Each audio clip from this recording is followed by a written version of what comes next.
हे हमारे अद्वैत पिता परमेश्वर, हे हमारे उद्धारकर्ता प्रभु यीशु मसीह और हे शांतिदायक पवित्र आत्मा, आज इस नए वर्ष की आराधना में, वर्ष 2024 के प्रथम दिन की आराधना में हम आपका हृदय की गहराइयों से स्वागत करते हैं और आपकी उपस्थिति के लिए धन्यवाद देते हैं। भजनकार लिखते हैं, यहोवा का धन्यवाद करो क्योंकि वह भला है। और आज का दिन परमेश्वर को धन्यवाद देने का दिन है, धन्यवाद की भेंटें अर्पित करने का दिन है, क्योंकि परमेश्वर भला परमेश्वर है। बाइबल का परमेश्वर भला परमेश्वर है। God is a good God, he is good all the time, all the time God is good. और भजनकार लिखते हैं, धर्मियों के तंबुओं में जय जयकार की और उद्धार की ध्वनि हो रही है। यहोवा के दाहिने हाथ से पराक्रम का काम होता है। जी हाँ प्यारे भाइयों और बहनों, हम यकीन करें कि परमेश्वर हमारे जीवन में सन 2024 में अपने आश्चर्य कर्म को करेंगे, अपने पराक्रम को प्रकट करेंगे, क्योंकि लिखा है आज के लिए कि आज का दिन परमेश्वर ने बनाया है और हम इसमें मगन और आनंदित हों। आइए हम सब मिलकर इस गीत को गाएं, जिसके शब्द भी यही कहते हैं, यह दिन प्रभु ने जो हमें दिया उसमें आनंदित रहो। तो ये वर्ष न सिर्फ दिन परंतु वर्ष 2024 भी परमेश्वर के अनुग्रह से मुझे और आपको मिला है। हम परमेश्वर को धन्यवाद दें और आनंदित रहें।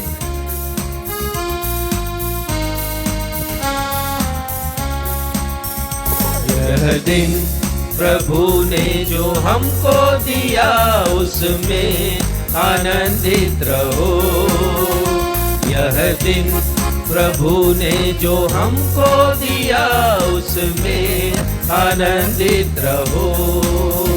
प्रभु में आनंदित रहो, यीशु में आनंदित रहो। प्रभु में आनंदित रहो, यीशु में आनंदित रहो। यह दिन प्रभु ने जो हमको दिया उसमें आनंदित रहो। यह दिन प्रभु ने जो हमको दिया उसमें आनंदित रहो।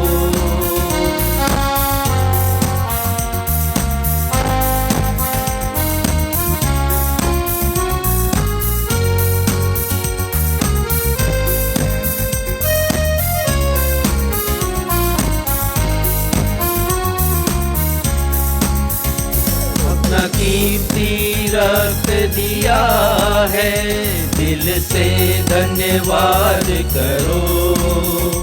पापों को क्षमा किया है, यीशु का धन्यवाद करो।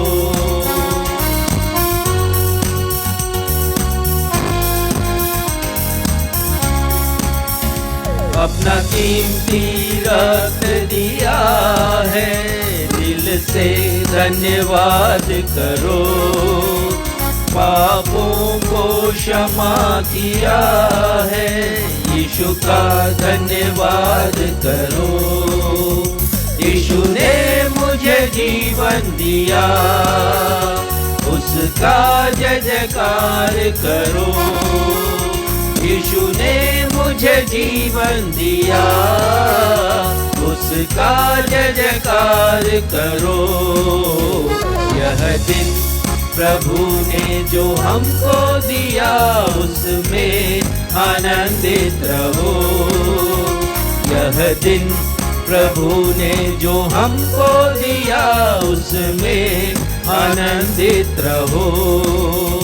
प्रभु में आनंदित रहो, यीशु में आनंदित रहो, प्रभु में आनंदित रहो, यीशु में आनंदित रहो।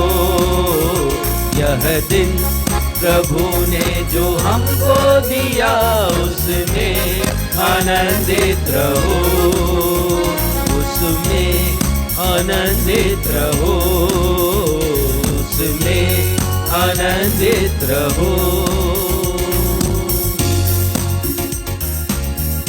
नवजीवन इवेंजलिकल चर्च की 237वीं 237 ऑन एवं ऑफलाइन आराधना में मैं क्षितिज मसीह आप सभी प्रभु भक्तों का अपने उद्धारकर्ता प्रभु यीशु मसीह के अतुलनीय एवं अद्वितीय नाम में स्वागत करता हूं एवं आप सबों को जय यीशु, यीशु सहाय, शालोम, जय मसीह की और प्रेज द लॉर्ड कहता हूं। Praise the Lord.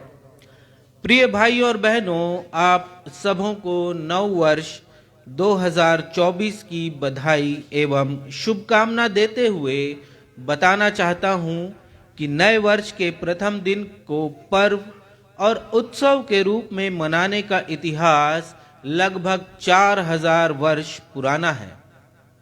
इतिहासकार बताते हैं कि बेबीलोन साम्राज्य में जब एक विशेष दिन 12 घंटे का और रात भी 12 घंटे की हुआ करती थी, तब उसके पश्चात नव वर्ष मनाया जाता था।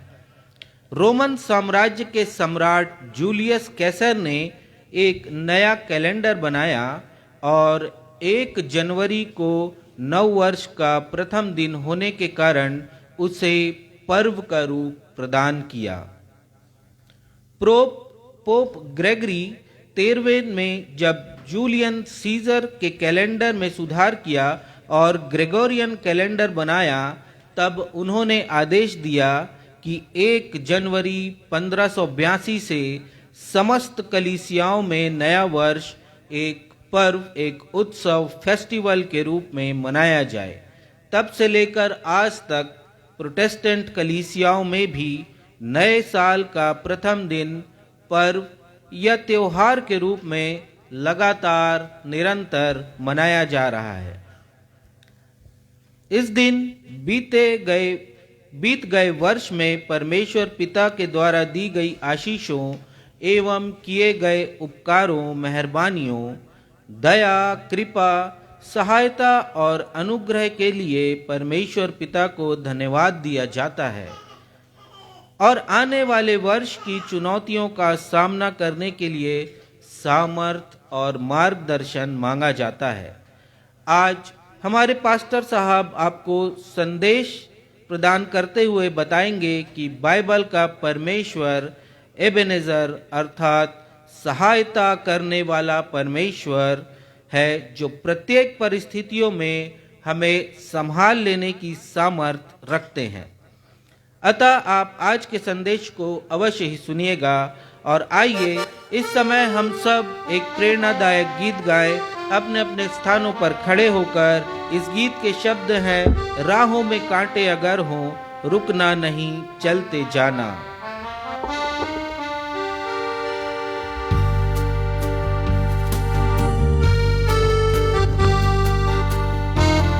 जी हाँ प्यारे भाइयों और बहनों, इस नए वर्ष की जीवन यात्रा में हो सकता है कि राह जो दिखाई देता है हमें आगे बढ़ने के लिए वो वैसा ना हो, उस राह में तकलीफें हों, परेशानियां हों, रुकावटें हों, लेकिन इस गीत के लेखक कहते हैं कि हमें बढ़ते जाना है और विश्वास करना है कि प्रभु यीशु मसीह हमारे साथ हैं, क्योंकि वो इम्मानुएल है और उनका वादा हमारे साथ है कि वो संसार के अंत तक हमारे साथ रहेंगे। आज तक किसी ने भी किसी मनुष्य के साथ ऐसी प्रतिज्ञा नहीं की जिसे प्रभु यीशु मसीह ने किया है। तो हम विश्वास करें, वर्ष 2024 के प्रत्येक दिन हमारी जीवन यात्रा में प्रभु यीशु मसीह हमारे साथ साथ रहेंगे। आइए इस गीत को गाएं।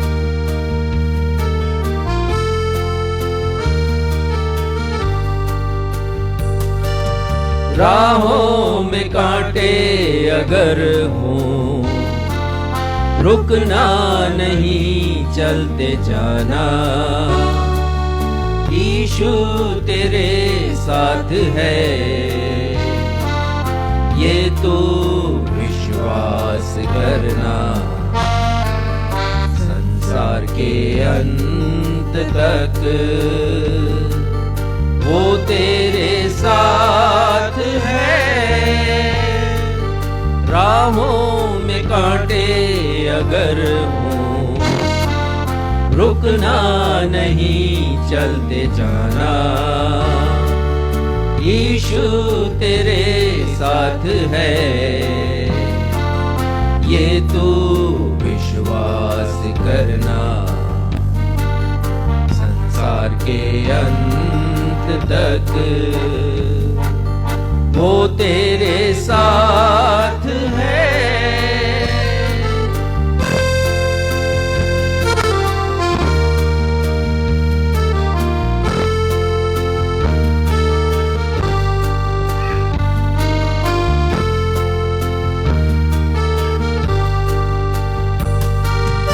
आंधी आने दो या आने दो तूफान, आंधी आने दो या आने दो तूफान, वो नैया क्या डूबेगी जिसमें है यीशु महान। राहों में कांटे अगर हों, रुकना नहीं चलते जाना। यीशु तेरे साथ है, ये तो विश्वास करना। संसार के अंत तक वो तेरे साथ है।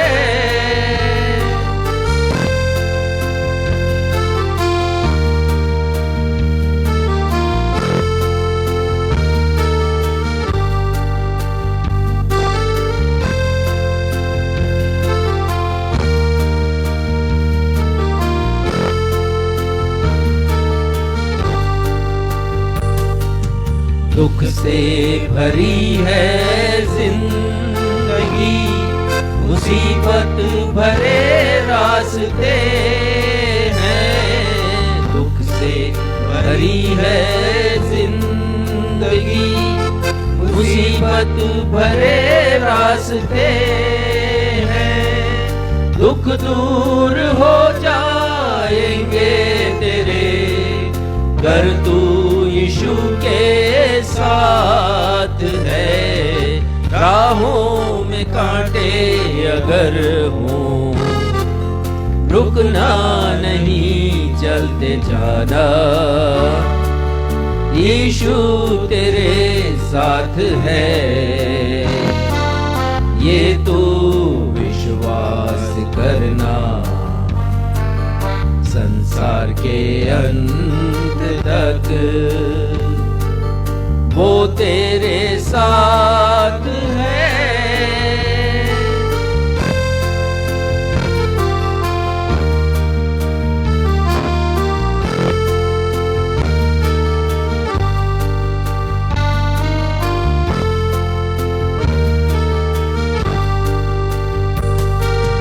अगर मौत का डर सताए तुझे, सलीब पर तू गौर कर। अगर मौत का डर सताए तुझे, सलीब पर तू गौर कर। यीशु ने मौत को जीत लिया है, उस पर तू विश्वास कर। राहों में कांटे अगर हों, रुकना नहीं चलते जाना। यीशु तेरे साथ है, तू विश्वास करना, संसार के अंत तक वो तेरे साथ है, वो तेरे साथ है, वो तेरे साथ है।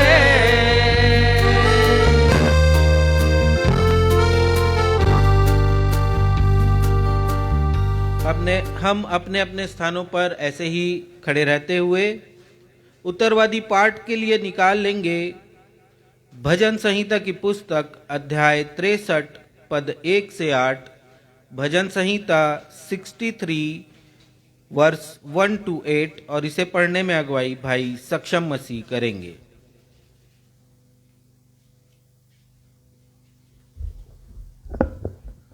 आइए हम सब मिलकर धर्मशास्त्र से निकालने भजन संहिता अध्याय 63 पर संख्या 1 से 8, और जैसा कि हमारा दस्तूर रहा है हम इस पैसेज को उत्तरवादी की रीति से पढ़ लेंगे और अंत में हम सब 8वें पद को साथ में मिलकर के पढ़ लेंगे। भजन संहिता 63 पद 1 से 8। हे परमेश्वर, तू मेरा परमेश्वर है, मैं तुझे यत्न से ढूंढूंगा। सूखी और निर्जल ऊसर भूमि पर मेरा मन तेरा प्यासा है, मेरा शरीर तेरा अति अभिलाषी है। इस प्रकार से मैंने पवित्र स्थान में तुझ पर दृष्टि की कि तेरी सामर्थ और महिमा को देखूं। क्योंकि तेरी करुणा जीवन से भी उत्तम है, मैं तेरी प्रशंसा करूंगा। इसी प्रकार मैं जीवन भर तुझे धन्य कहता रहूंगा और तेरा नाम लेकर अपने हाथ उठाऊंगा। मेरा जीव मानो चर्बी और चिकने भोजन से तृप्त होगा और मैं जय जयकार करके तेरी स्तुति करूंगा। जब मैं बिछौने पर पड़ा तेरा स्मरण करूंगा, तब रात के एक एक पहर में तुझ पर ध्यान करूंगा। क्योंकि तू मेरा सहायक बना है, इसलिए मैं तेरे पंखों की छाया में जय जयकार करूंगा। मेरा मन तेरे पीछे पीछे लगा चलता है और मुझे तो तू अपने दाहिने हाथ से थामे रखता है। यह सत्य और जीवित परमेश्वर का सत्य और जीवित वचन है। परमेश्वर पिता प्रभु यीशु मसीह और पवित्र आत्मा अपने इस वचन के पढ़े सुने और समझे जाने पर हम में से हर एक को अपनी बहुतायत की आशीषों से परिपूर्ण करें। हम सब कहें आमीन। आमीन। कलीसिया अपना स्थान ग्रहण करे।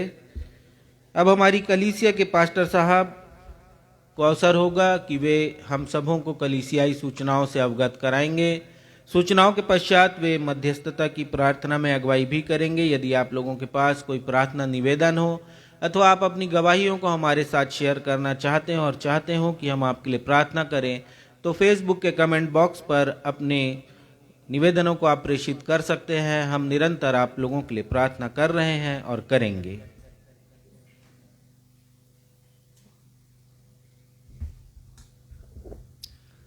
नवजीवन इवेंजलिकल चर्च की 237वीं ऑन एवं ऑफलाइन रविवारी आराधना में मैं इस समय आप सभी प्रभु भक्तों का जो कलीसिया में उपस्थित हैं या अपने मोबाइल या टेलीविज़न के समक्ष उपस्थित हैं या भविष्य में यूट्यूब, व्हाट्सएप और मैसेंजर में भेजे जाने वाले वीडियोस के द्वारा हमारे साथ इस आराधना में उपस्थित होंगे, अपने उद्धारकर्ता प्रभु यीशु मसीह के अतुलनीय नाम में स्वागत करता हूं और आप सभी को जय मसीह की कहता हूं।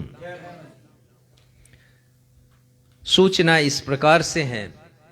आज वर्ष 2024 का प्रथम दिन है और हर वर्ष के प्रथम दिन को हम नए वर्ष की आराधना करते हैं और नए वर्ष की आराधना जब भी हम करते हैं परमेश्वर पिता को बीते हुए वर्ष के लिए धन्यवाद देते हैं और नए वर्ष के लिए हम परमेश्वर पिता से सामर्थ मांगते हैं, साहस मांगते हैं उन चुनौतियों का सामना करने के लिए जो हम में से प्रत्येक के जीवन में, हमारी जीवन यात्रा में आने वाली हैं। क्योंकि भविष्य अंधकारमय है हर एक व्यक्ति के लिए। इस दुनिया में कोई नहीं है जो जाने कि आगे क्या होने वाला है। हमारा भविष्य परमेश्वर के हाथों में है। व्यवस्था विवरण 29:29 में लिखा है कि बहुत सी बातें मनुष्य के वश में नहीं है, परमेश्वर के वश में है, और उनमें से एक हमारा भविष्य है। दाऊद ने विनती की परमेश्वर से कि उसका अंत उसे मालूम हो जाए, लेकिन फिर उसने यही कहा है कि मेरे दिन परमेश्वर आपके हाथ में है। तो हमारे परमेश्वर के हाथ में हमारे प्रत्येक दिन है, और हम धन्यवाद देते हैं। परमेश्वर के वचन में लिखा है, धन्य है प्रभु जो प्रतिदिन हमारा बोझ उठाता है। तो बाइबल का परमेश्वर प्रतिदिन हमारे बोझ को उठाने वाले परमेश्वर हैं, हमारी चिंताओं को उठाने वाले, चिंताओं का समाधान करने वाले परमेश्वर हैं। तो आज का दिन परमेश्वर को धन्यवाद देने का दिन है। भजनकार ये भी लिखते हैं कि जब मेरे मन में बहुत सी चिंताएं होती हैं, तब हे यहोवा तेरे द्वारा दिए गए सुख से मुझे शांति होती है। ये परमेश्वर है, बाइबल का परमेश्वर, जो हमारे दुखों को उठाते हैं, हमारी चिंताओं को दूर करते हैं और हमारे जीवन को सुखों से भरते हैं। तो नए वर्ष के प्रथम दिन मैं इस आराधना के द्वारा आप सभी को शुभकामनाएं देता हूं नए वर्ष की, और बधाइयां देता हूं। साथ ही आप सभी से अनुरोध करता हूं कि आप नवजीवन इवेंजलिकल चर्च की जो योजनाएं हैं उसे अपनी प्रार्थनाओं में स्मरण रखें, विशेषकर उस कलीसिया भवन के लिए जिसका निर्माण हम कर रहे हैं और जिसके छत की ढलाई अभी कुछ दिनों में ही हम प्रारंभ करने वाले हैं। आप प्रार्थना करते हैं कि आपसे निवेदन है हमारा कि आप इसके लिए प्रार्थना करें और अपना आर्थिक सहयोग भी हमें प्रदान करें। साथ ही प्रार्थना करें हमारे 4 पास्टर्स के लिए जो विभिन्न परिस्थितियों में गांव में रहकर परमेश्वर के वचन का प्रचार करते हैं और साथ ही साथ कलीसियाओं के द्वारा परमेश्वर की महिमा करते हैं। उनके परिवारों को भी स्मरण कीजिए। परमेश्वर पिता इन सारी बातों के द्वारा उन्हें आशीषित करें और प्रभु यीशु मसीह के नाम को महिमा प्रदान करें। आप सभी से निवेदन इस बात के लिए भी करता हूं कि हमारी जो सेवकाई चलती है ग्रामीण बिलासपुर के झुग्गी बस्तियों में, जहां पर हम बहुत ही निर्धन और निर्बल लोगों की सहायता करते हैं, ऐसे लोगों की जो कि असाध्य रोग से पीड़ित हैं और झुग्गी बस्तियों में रहते हैं, भिक्षावृत्ति पर अपने जीवन को व्यतीत करते हैं। तो आप सबों से निवेदन है कि इस बात को भी प्रार्थना में आप अवश्य स्मरण रखिएगा। आने वाले रविवार से हमारी आराधनाएं जैसी चलाई जाती थी वैसी ही चलाई जाएंगी। आप सभी से निवेदन है कि अधिक से अधिक संख्या में हमारे वीडियोस को शेयर कीजिए ताकि बहुत से लोग इसे देखें, आत्मिक लाभ उठाएं। हमें खुशी है कि पिछले समय जो वीडियोस हमने आपको भेजे हैं या यूट्यूब पर हैं उसे बहुत से लोगों ने देखा है, फेसबुक पर भी बहुत से लोगों ने देखा है, और इन सारी बातों के द्वारा हम परमेश्वर की महिमा करते हैं। आइए हम प्रार्थना में जाएं। ये हमारे परमेश्वर पिता, हम धन्यवाद देते हैं आपको नए वर्ष में हमें प्रवेश कराने के लिए।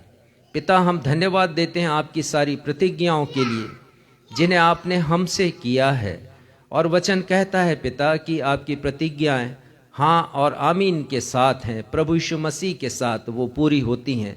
हम धन्यवाद देते हैं पिता कि आप विश्वास योग्य परमेश्वर हैं, आज कल और युगानुयुग एक से रहने वाले परमेश्वर हैं, और आप पिता सच्चे परमेश्वर हैं। आप कभी झूठ नहीं बोलते। आपकी प्रतिज्ञाओं को लेकर हम ये नए वर्ष में आगे बढ़ते हैं, और हम धन्यवाद देते हैं पिता कि आप हमारे सहायक परमेश्वर हैं, दृढ़ चट्टान हैं हमारे शरण स्थान पर हैं आप। हम आपकी महिमा करते हैं, स्तुति करते हैं और आराधना करते हैं। प्रार्थना करते हैं पिता कि इस नए वर्ष के प्रत्येक दिन हम आपको हृदय से धन्यवाद देने वाले हो सकें, आपके मार्गदर्शन के अनुसार अपने जीवन को व्यतीत कर सकें। पिता, केवल विश्वास करने वाले नहीं परंतु उस विश्वास को कर्म में बदलने वाले बन सकें, और देखें कि हमारे जीवन से आप प्रसन्न हैं या नहीं हैं। प्रत्येक बातों के लिए धन्यवाद देते हैं। आज की आराधना के लिए पिता गाए जाने वाले गीतों के लिए, वचन के पाठ के लिए, वचन के प्रचार के लिए, इन सारी बातों के द्वारा हम आशीषित हों और सीखें कि नए वर्ष में आप हमसे क्या बात करना चाहते हैं। धन्यवाद देते हुए अपनी इस प्रार्थना को आपके बेटे हमारे उद्धारकर्ता प्रभु यीशु मसीह के नाम से मांग लेते हैं, जिन्होंने ये प्रार्थना करना हमें सिखाया। हे हमारे पिता, आप जो स्वर्ग में हैं, आपका नाम पवित्र माना जाए, आपका राज्य आए, आपकी इच्छा जैसे स्वर्ग में पूरी होती है वैसे इस पृथ्वी पर भी पूरी हो। हमारे दिन भर की रोटी आज हमें दीजिए, और जैसे हमने अपने अपराधियों को क्षमा किया है वैसी हमारे अपराधों को क्षमा कीजिए। हमें परीक्षा में नहीं लाइए बल्कि बुराई से बचाइए, क्योंकि राज्य, पराक्रम और महिमा सदा आपके हैं। आमीन।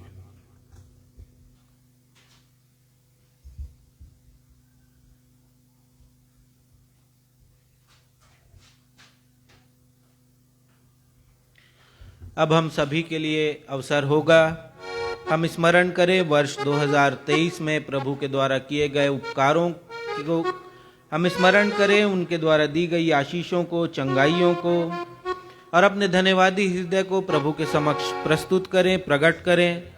हम भेंटों में प्रभु को स्मरण करेंगे, भेंटों को देने के द्वारा प्रभु की महिमा करेंगे, धन्यवादी भेंटों को देने के द्वारा। और यदि हमारे ऑनलाइन दर्शक हमारी कलीसिया के द्वारा किए जा रहे सुसमाचार प्रचार के कामों, सेवा के कामों अथवा कलीसिया भवन के निर्माण के लिए भी अपना योगदान देना चाहते हैं, तो हमारी कलीसिया के पासवान रेवरेंड राजेश मसीह से संपर्क कर सकते हैं। आइए, जब हम अपनी भेंटों को अर्पित करेंगे, हम सभी मिलकर यह गीत गाएंगे, यीशु तेरी दया से मैं जीवन जीता हूँ, धन्यवाद धन्यवाद यीशु तेरा धन्यवाद।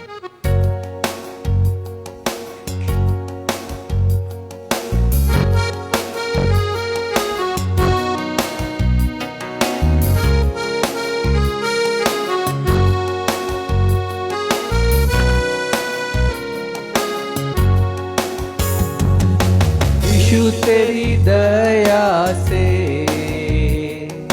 मैं जीवन जीता हूँ, यीशु तेरी कृपा से मैं आगे बढ़ता हूँ, यीशु तेरी दया से मैं जीवन जीता हूँ, यीशु तेरी कृपा से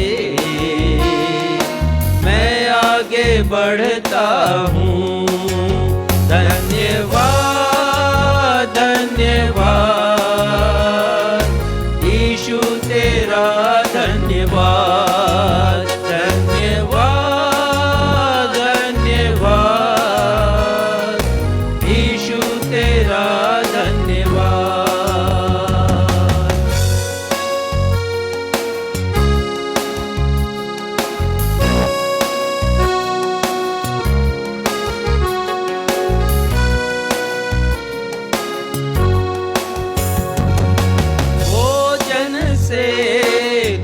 करता तन को मेरे कपड़ों से ढकता, मेरे सारे दुख दर्द को आनंद में बदल देता।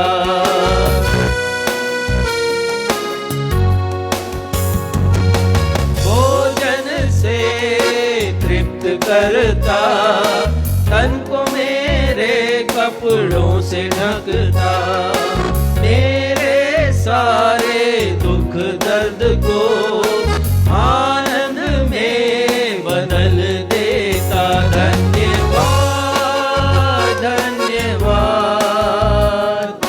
यीशु तेरा धन्यवाद, धन्यवाद धन्यवाद यीशु तेरा धन्यवाद। यीशु तेरी दया से मैं जीवन जीता हूँ, यीशु तेरी कृपा से मैं आगे बढ़ता हूँ। धन्यवाद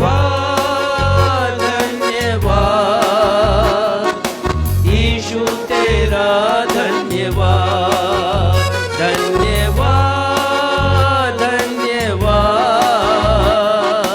यीशु तेरा धन्यवाद, यीशु तेरा धन्यवाद, यीशु तेरा धन्यवाद। भेंटों के लिए धन्यवाद की प्रार्थना में अगुवाई श्रीमती मधु रत्न मसीह करेंगी।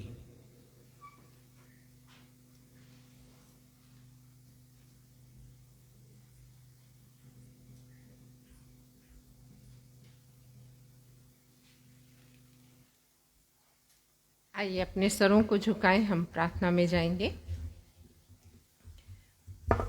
महान सामर्थी पिता परमेश्वर, प्रभु यीशु के जीवित सामर्थी नाम से आपके चरणों में धन्यवाद, धन्यवाद, धन्यवाद की भेंट अर्पित करती पिता परमेश्वर। आपने हम पर अपनी अनुग्रह भरी दृष्टि की पिता परमेश्वर। बीते वर्ष आपने संभाले रखा और ये नए वर्ष के प्रवेश में प्रभु हमने अपने कदम आगे बढ़ाने पाए पिता परमेश्वर। हम स्वस्थ हैं, जीवित हैं और पिता परमेश्वर आराधना में आज शामिल होने के लिए यहाँ एकत्रित हुए हैं। प्रभु हर बात के लिए आपको धन्यवाद देती हूँ, धन्यवाद देती हूँ इस भेंट के लिए प्रभु जो आपके चरणों में अर्पित की गई है। इस भेंट पर अपने आशीष का हाथ रखी। हर एक का धन्यवादी मन, जिन्होंने अपने धन्यवादी मन को प्रकट किया है प्रभु, उन पर भी आपकी दया हो पिता परमेश्वर। हमारे ऑनलाइन जितने भाई बहन हैं जिन्होंने भी अपने धन्यवादी मन को प्रकट किया है और धन्यवाद की भेंट आपके चरणों में अर्पित की है पिता परमेश्वर, उन सब को बहुत आयत की आशीष दीजिए, उनके जीवन में होने दीजिए कि वो उन्नति करते जाएं और आपकी महिमा के लिए प्रभु अपने हाथों को खोलने पाए। सारी महिमा आपको देती हूँ, आपके ही बेटे यीशु मसीह के पवित्र और प्रिय मीठे नाम से मांगती हूँ, सुनिए और कबूल करिए, आमीन।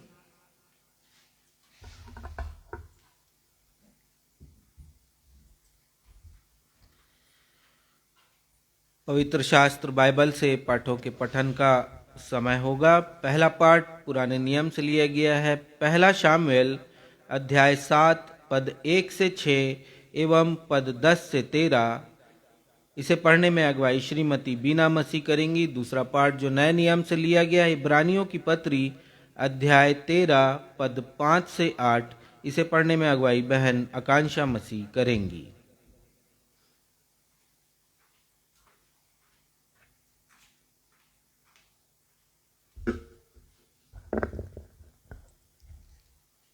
आप सबों को नव वर्ष की बधाइयाँ। मैं आपके समक्ष पहला पाठ पुराने नियम से पढ़ लूँगी। पहला शामुएल अध्याय 7 पद 1 से 6 एवं 10 से 13 पद तक। यहाँ पर इस प्रकार लिखा है, तब किर्यातैरीम के लोगों ने जाकर यहोवा के संदूक को उठाया और अबीनादाब के घर में जो टीले पर बना था रखा, और यहोवा के संदूक की रक्षा करने के लिए अबीनादाब के पुत्र एलियाजर को पवित्र किया। किर्यातैरीम में संदूक को रखे हुए बहुत दिन हुए, अर्थात 20 वर्ष बीत गए, और इस्राएल का सारा घराना विलाप करता हुआ यहोवा के पीछे चलने लगा। तब शामुएल ने इस्राएल के सारे घराने से कहा, यदि तुम अपने पूरे मन से यहोवा की ओर फिरे हो तो पराए देवताओं और अश्तोरत देवियों को अपने बीच में से दूर करो और यहोवा की ओर अपना मन लगाकर केवल उसी की उपासना करो। तब वह तुम्हें पलिश्तियों के हाथ से छुड़ाएगा। तब इस्राएलियों के बाल देवताओं और अश्तोरत देवियों को दूर किया और केवल यहोवा ही की उपासना करने लगे। तब शामुएल ने कहा, सब इस्राएलियों को मिस्पा में इकट्ठे करो और मैं तुम्हारे लिए यहोवा से प्रार्थना करूंगा। तब वे मिस्पा में इकट्ठे हुए और जल भर के यहोवा के सामने उंडेल दिया और उस दिन उपवास किया और वहाँ कहने लगे, हमने यहोवा के विरुद्ध पाप किया है। और शामुएल ने मिस्पा में इस्राएलियों का न्याय किया। पद 10 से पद 13 तक। और जिस समय शामुएल होमबलि को चढ़ा रहा था, उस समय पलिश्तियों इस्राएलियों के संग युद्ध करने के लिए निकट आ गए। तब उसी दिन यहोवा ने पलिश्तियों के ऊपर बादल को बड़े कड़क के साथ गरजा कर उन्हें घबरा दिया और वे इस्राएलियों से हार गए। तब इस्राएली पुरुषों ने मिस्पा से निकलकर पलिश्तियों को खदेड़ा और उन्हें बेत तक करके नीचे तक मारते चले गए। तब शामुएल ने एक पत्थर लेकर मिस्पा और शेन के बीच में खड़ा किया और यह कहकर उसका नाम एबनेजर रखा, यहाँ तक यहोवा ने हमारी सहायता की। तब पलिश्ती दब गए और इस्राएलियों के देश में फिर ना आए। और शामुएल के जीवन भर यहोवा का हाथ पलिश्तियों के विरुद्ध बना रहा। यह परमेश्वर का सत्य जीवित वचन है। परमेश्वर इसके पढ़े सुने जाने पर हम सबों को आशीष प्रदान करें। हम सब कहें आमीन।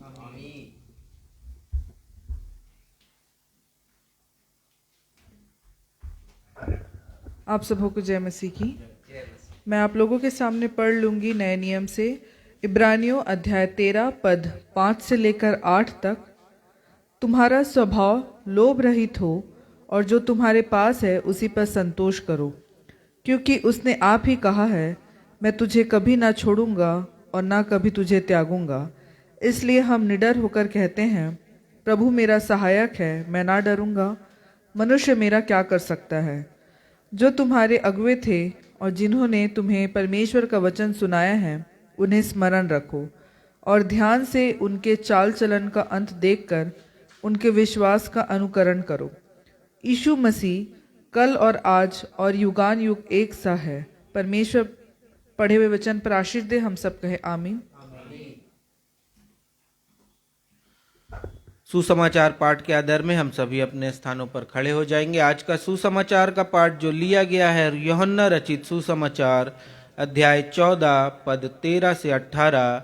यूहन्ना अध्याय 14 पद 13 से 18 और इसे पढ़ने में अगुवाई कलीसिया के पासबान रेवरेंड राजेश मसीह करेंगे।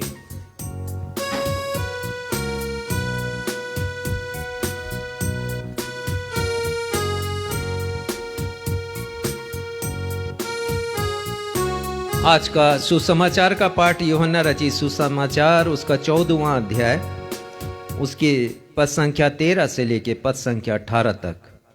और यहाँ पर इस प्रकार लिखा है, प्रभु यीशु मसीह ने कहा, जो कुछ तुम मेरे नाम से मांगोगे वही मैं करूंगा, कि पुत्र के द्वारा पिता की महिमा हो। यदि तुम मुझसे मेरे नाम से कुछ मांगोगे तो मैं उसे करूंगा। यदि तुम मुझसे प्रेम रखते हो तो मेरी आज्ञाओं को मानोगे।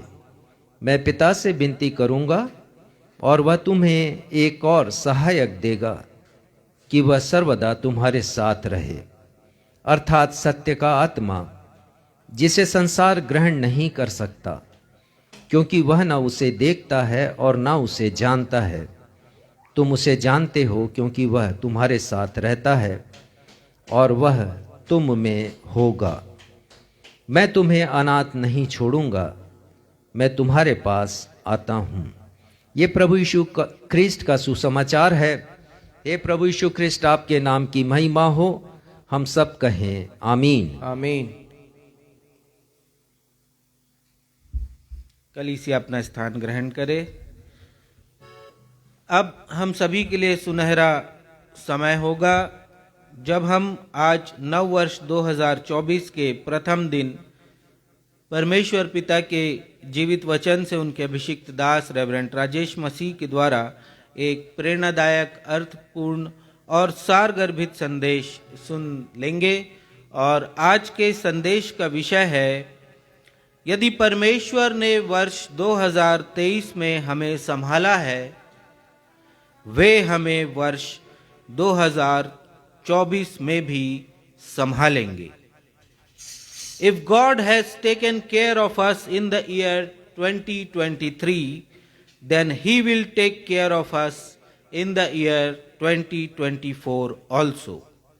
परंतु इससे पहले कि हम संदेश को सुने, हम संदेश से ताल्लुक रखता हुआ एक गीत गाएंगे। और इस गीत के शब्द हैं, संभाल प्रभु जी जीवन के हर पल में यह प्रार्थना के रूप में हम गाएंगे। परमेश्वर पिता से हम विनती करेंगे कि वे नए वर्ष में आने वाले प्रत्येक 365 दिनों में हमें संभालें।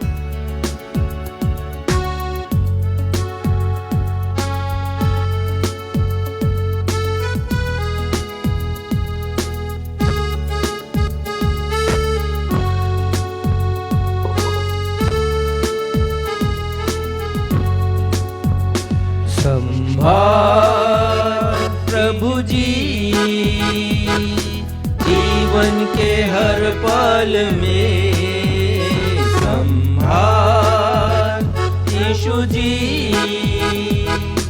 जीवन के हर पल में।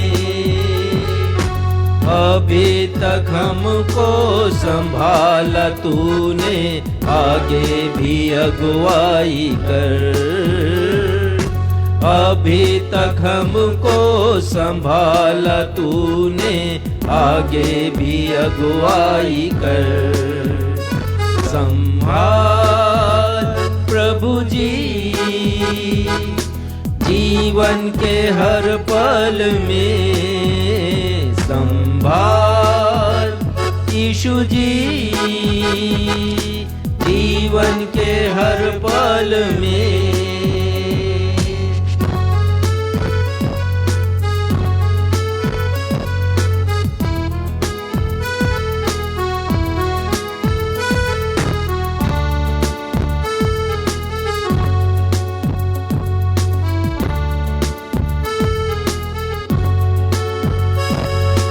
जैसे मुर्गी बच्चों को पंखों तले छिपाती, जैसे मुर्गी बच्चों को पंखों तले छिपाती, वैसे ही तेरी छाया शरण गाह है हमारी। वैसे ही तेरी छाया शरण गाह है हमारी। संभाल यीशु जी जीवन के हर पल में, संभाल यीशु जी जीवन के हर पल में।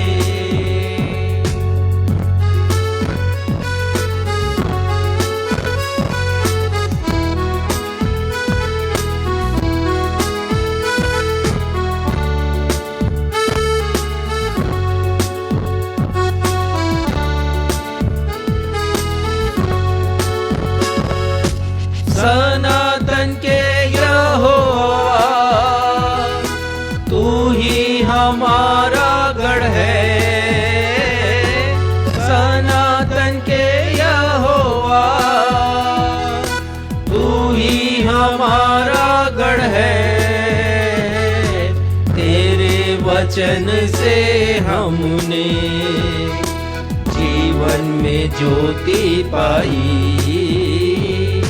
तेरे वचन से हमने जीवन में ज्योति पाई। संभाल प्रभु जी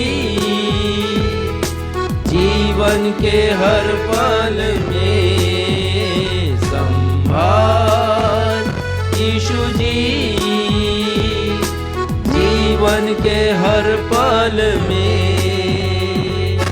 अभी तक हमको संभाला तूने, आगे भी अगुवाई कर। अभी तक हमको संभाला तूने, आगे भी अगुवाई कर। संभाल प्रभु जी जीवन के हर पल में, जीवन के हर पल में, जीवन के हर पल में।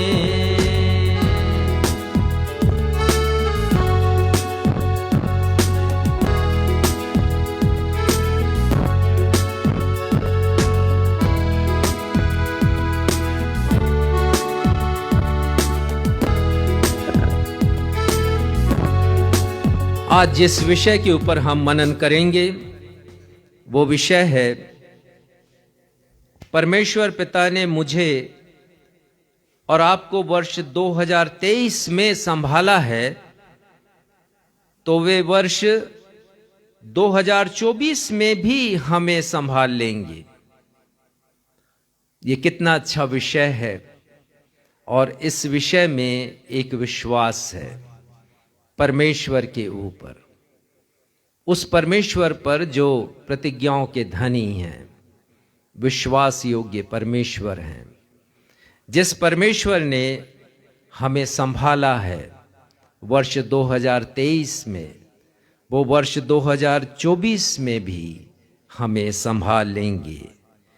God has taken care of us in the year 2023 and He will take care of us in the year 2024 also. परमेश्वर हमें इस वर्ष भी संभाल लेंगे। नए वर्ष के प्रथम दिन में परमेश्वर का ये वचन हमें नई आशा देता है, नई उम्मीदें जगाता है हमारे हृदय में, और हमसे कहता है कि हम आगे बढ़ें, हम रुके नहीं। समस्याएं हों, चिंताएं हों, तकलीफें हों, बीमारियां हों, हम आशा रखें परमेश्वर के ऊपर। कुछ पदों को आपके सामने रखूंगा मैं। ये परमेश्वर के वचन के ऐसे पद हैं, ऐसे वचन हैं जो बहुत हौसला देते हैं जीवन के कठिनतम समयों में। ये पद हमें सहारा देते हैं। पढ़िएगा एक वचन भजन संहिता 90 से, उसका 15वां पद देखिए। मूसा का लिखा हुआ ये भजन है, भजन संहिता 90 उसका 15वां पद देखिए क्या लिखा है। जितने दिन तू हमें दुख देता आया और जितने वर्ष हम क्लेश भोगते आए हैं, उतने ही वर्ष हमको आनंद दे।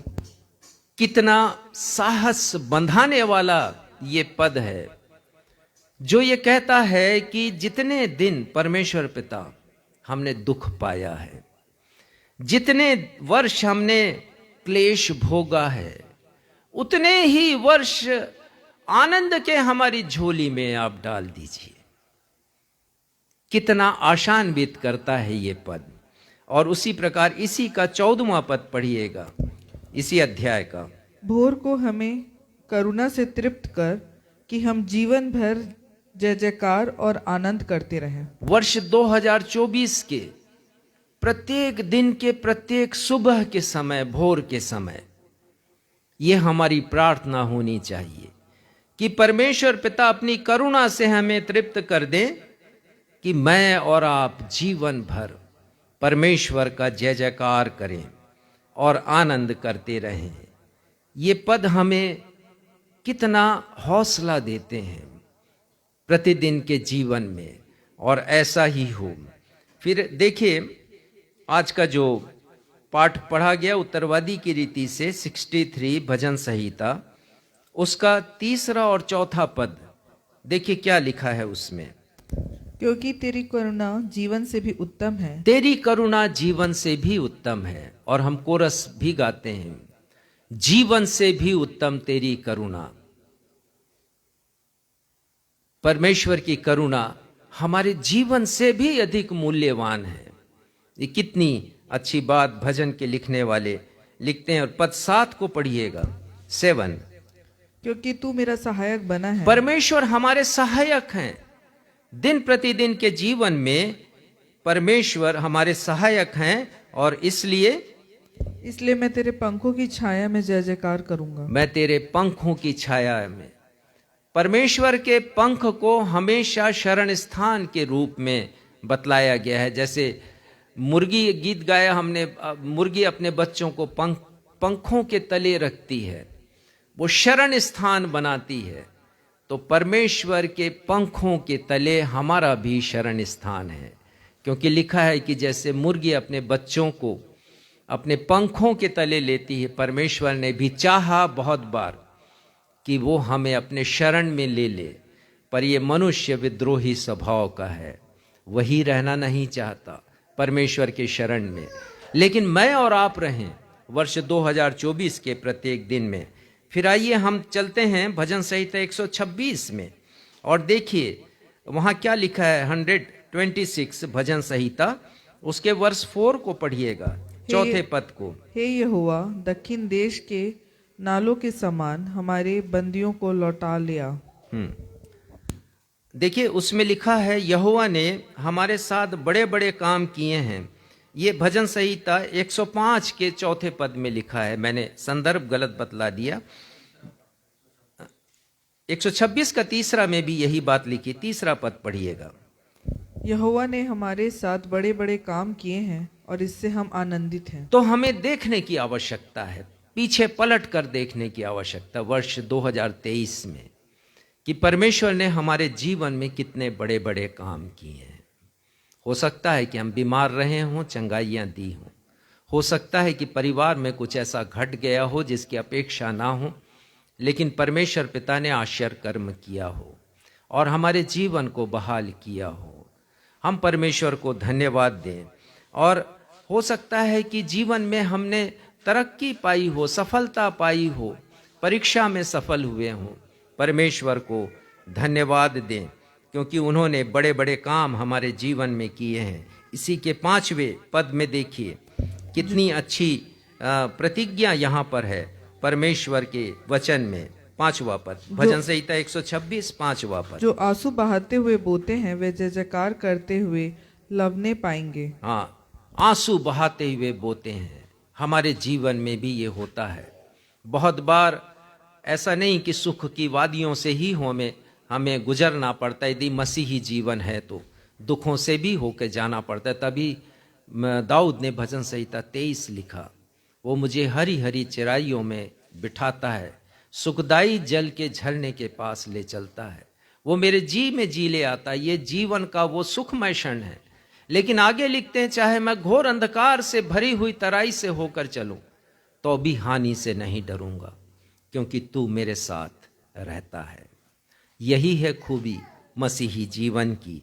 और यहाँ पर भजनकार लिखते हैं, जो आंसू बहाते हुए बोते हैं वो जय जयकार करते हुए लवने पाएंगे। वो जय जयकार करेंगे और अपनी फसल को काटेंगे बड़े आनंद के साथ। तो एक दिन हमारे लिए भी आएगा। हो सकता है इस पृथ्वी के जीवन में बहुत कष्ट हों, तकलीफें हों, लेकिन एक दिन ऐसा आएगा प्रभु हमारे जीवन में लाएंगे कि जब हम उनके साथ रहेंगे, आनंद से भर जाएंगे। हम ऐसे लम्हे प्रभु परमेश्वर पिता हमारे जीवन में लाएंगे। और इसी के 6वें पद को पढ़िएगा फिर। चाहे बोने वाला बीज लेकर रोता हुआ चला जाए, परंतु वह फिर पूलियां लिए जय जयकार करता हुआ निश्चय लौट आएगा। बीज बोने वाला बीज लेकर रोता हुआ चला जाए, परिस्थितियां विषम हो जाएं बीज बोने के समय, लेकिन लिखा है कि अंत बहुत अच्छा होगा, प्रतिफल बहुत अच्छा मिलेगा। पूलियां लिए हुए अर्थात भरपूर फसल की पूलियां लिए हुए जय जयकार करता हुआ निश्चय लौट आएगा। ये प्रतिज्ञा है परमेश्वर की। हो सकता है परिस्थितियां आपके लिए बीते वर्ष में भयावह रही हों, आप असमंजस, दुविधा और आशंकाओं से भरी परिस्थितियों में रहे हों, और ये परिस्थितियां नए वर्ष में भी लौट सकती हैं। हम कोविड-19 के समय को नहीं भूलें, परंतु एक नया वायरस आ गया है और भय उतना ही उत्पन्न हो रहा है JN.1 से।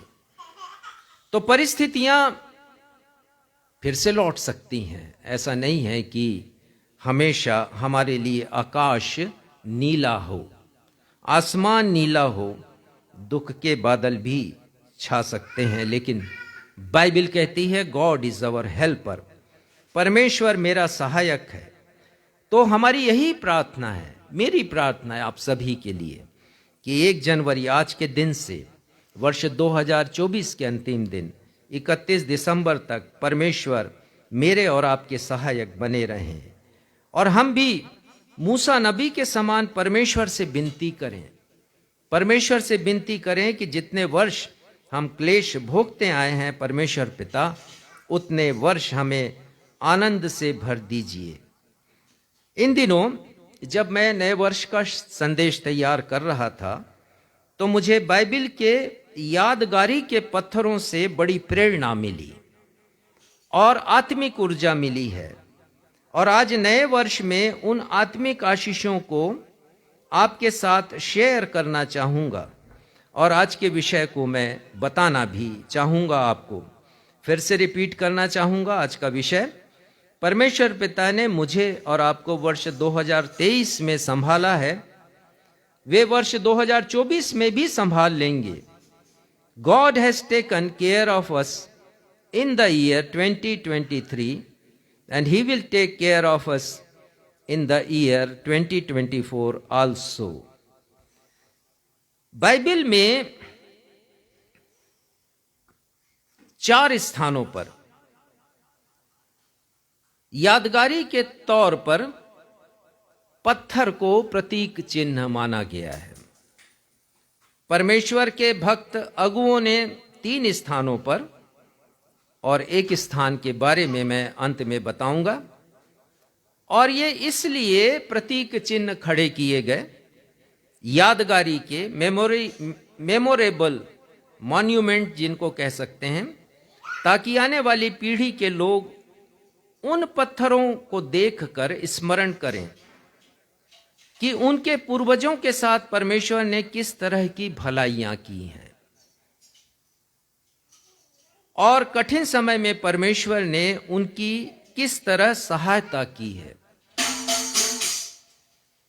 उन पत्थरों को देखकर परमेश्वर की भलाइयां और परमेश्वर की सहायता को हम स्मरण करें। आज हम नए वर्ष के प्रथम दिन पहले पुराने नियम के इन 3 स्थलों से किस तरह संपूर्ण नए वर्ष के लिए प्रथम दिन से लेकर अंतिम दिन के लिए उत्तम शिक्षाओं को प्राप्त करेंगे, हम विस्तार से देखेंगे। पहली बात जो मैं बताना चाहता हूं, बाइबल में यादगारी के पत्थर का पहला संदर्भ हमें उत्पत्ति 28 उसके 10 पद से 22 पद में पढ़ने को मिलता है। उत्पत्ति 28वां अध्याय पद 10 और 22। यहां हम पढ़ते हैं कि याकूब हारान देश की यात्रा पर है। हारान देश वही देश है जहां से अब्राहम आया था कनान देश की तरफ। परमेश्वर ने उसे बुलाया था हारान देश से, और अब्राहम के रिश्तेदार हारान देश में रहते थे और वो याकूब के भी रिश्तेदार थे। और याकूब कनान देश से हारान देश की यात्रा पर है और याकूब अकेला है। रात्रि विश्राम के लिए एक स्थान का चुनाव वो करता है, वहां ठहर जाता है और बाइबल में लिखा है उस स्थान पर एक पत्थर है जिसे वो तकिया बनाता है और सो जाता है और वो गहरी नींद में है। रात में स्वप्न देखता है और वो सपने में देखता है कि एक सीढ़ी है जो उस पत्थर से स्वर्ग तक पहुंची हुई है और स्वर्गदूत उस सीढ़ी से चढ़ रहे हैं और उस पर से उतर रहे हैं। अद्भुत उसका स्वप्न है। और फिर वो देखता है कि परमेश्वर उससे बातें करते हैं। आप पढ़िएगा उत्पत्ति 28 और उसका 15वां पद, और परमेश्वर क्या बातें करते हैं उससे हमें भी शिक्षा मिलती है। और सुन, मैं तेरे संग रहूंगा और जहाँ कहीं तू जाए वहाँ तेरी रक्षा करूंगा और तुझे इस देश में लौट ले आऊंगा। मैं अपने कहे हुओं को जब तक पूरा ना कर लूं तब तक तुझको ना छोड़ूंगा। ये परमेश्वर का वचन है। ये परमेश्वर का वचन याकूब के लिए, लेकिन आज हमारे लिए है। परमेश्वर कहते हैं कि मैं तुम्हारे संग संग रहूंगा याकूब, जहां कहीं तुम जाओगे मैं तुम्हारी रक्षा करूंगा। और अंत में कहते हैं कि मैं तुम्हें नहीं छोड़ूंगा। तो ये परमेश्वर का वचन है हमारे लिए, इस नए वर्ष के लिए, कि परमेश्वर मुझसे और आपसे कह रहे हैं वही बात जो उन्होंने याकूब से कही कि मैं तुम्हारे संग संग रहूँगा और जहाँ कहीं तुम जाओगे वहाँ वहाँ मैं तुम्हारी रक्षा करूँगा। और हमने इब्रानियों की किताब में पढ़ लिया जहाँ पर लिखा है कि परमेश्वर ने कहा कि मैं तुम्हें नहीं छोड़ूंगा और ना कभी त्यागूंगा 5वें पद में, क्योंकि उसने आप ही कहा है मैं तुझे कभी नहीं छोड़ूंगा और ना कभी त्यागूंगा। ये परमेश्वर है जो हमें कभी छोड़ते नहीं हैं, वो हमें कभी त्यागते नहीं हैं। ये अलग बात है कि हम स्वयं परमेश्वर का हाथ छोड़ देते हैं, हम स्वयं उनकी शरण में नहीं रहना चाहते हैं। लेकिन जो प्रतिज्ञा परमेश्वर ने याकूब से की है वो इस वर्ष के लिए हमारे लिए भी है। याकूब जान जाता है कि उस स्थान पर परमेश्वर की उपस्थिति है और सुबह उठता है तो उस तकिए को, जो पत्थर का तकिया है, खंभा बनाकर खड़ा करता है और वो यादगारी का पत्थर होता है। बाइबल में लिखा है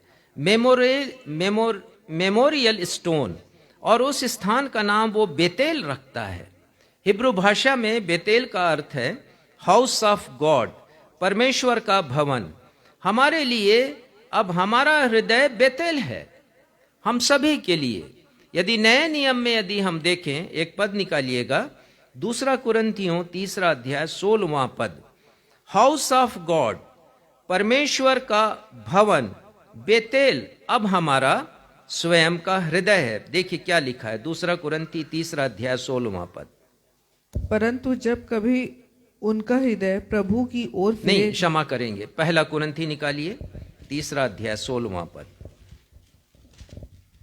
1 कुरिन्थी 3 अध्याय 16वां पद। क्या तुम नहीं जानते कि तुम परमेश्वर का मंदिर हो और परमेश्वर का आत्मा तुम में वास करता है? हाँ, हमारा हृदय परमेश्वर का भवन है, ये परमेश्वर का मंदिर है, ये बेतेल है और परमेश्वर उसमें निवास करते हैं। अनेक वर्षों के पश्चात जब याकूब हारान से वापस लौटता है तो वो फिर से बेतेल आता है। परमेश्वर कहते हैं कि तू बेतेल जा, और वहां पर एक वेदी वो बनाता है और अपनी गवाही देता है। फिर से निकालिए उत्पत्ति उसका 35वां अध्याय और 3 पद। उत्पत्ति 35वां अध्याय 3 पद। हम देखते हैं कि याकूब यहाँ पर क्या कहता है। और आओ हम यहाँ से निकल कर बेतेल को जाएं, वहाँ मैं परमेश्वर के लिए एक वेदी बनाऊंगा, जिसने संकट के दिन मेरी सुन ली और जिस मार्ग से मैं चलता था उसमें मेरे संग रहा। संकट में उसने मेरी प्रार्थना को सुना है।